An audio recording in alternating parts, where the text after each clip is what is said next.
தம்பி உங்க வெயிட் என்ன? பூமிக்குள்ள 696 நியூட்டன் தான்.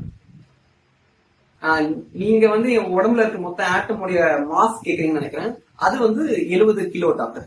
டாக்டர் அதாவது இப்ப நான் வந்து பூமியில இருக்கேன் பாத்தீங்களா, பூமியில வந்து என் உடம்புடைய மாஸ் அதாவது 71 கிலோன்ற மாஸ் கூட கிராவிட்டி வந்து அந்த மாஸ் இழுக்கும் போது சேர்ந்து வச்சு ஒரு ஃபோர்ஸ் உருவாகும் பாத்தீங்களா, அதுதான் நம்ம வெயிட்னு சொல்றோம். சோ வெயிட்ட வந்து நம்ம நியூட்டன்ல சொல்லணும், ஏன்னா வெயிட்ன்றது ஒரு ஃபோர்ஸ். ஓகேங்களா? இதுக்கு ஒரு நல்ல எக்ஸாம்பிள் இப்ப நான் இந்த டேபிள் ஏறி காட்டுறேன். டாக்டர் இப்ப நீங்க பாத்தீங்கன்னா டேபிள் மேல ஏறணும், டேபிள் லைட்டா பெண்ட் ஆச்சு. இதுக்கு காரணம் என் மாஸ் ஆன 71 கிலோவை பூமியோட கிராவிட்டி கீழே இழுக்குது. அண்ட் இது மாதிரி கீழே இழுக்கும் போது ஒரு ஃபோர்ஸ் உருவாது பாத்தீங்களா தரையை நோக்கி, அந்த ஃபோர்ஸ் தான் நம்ம வெயிட்னு சொல்லுவோம்.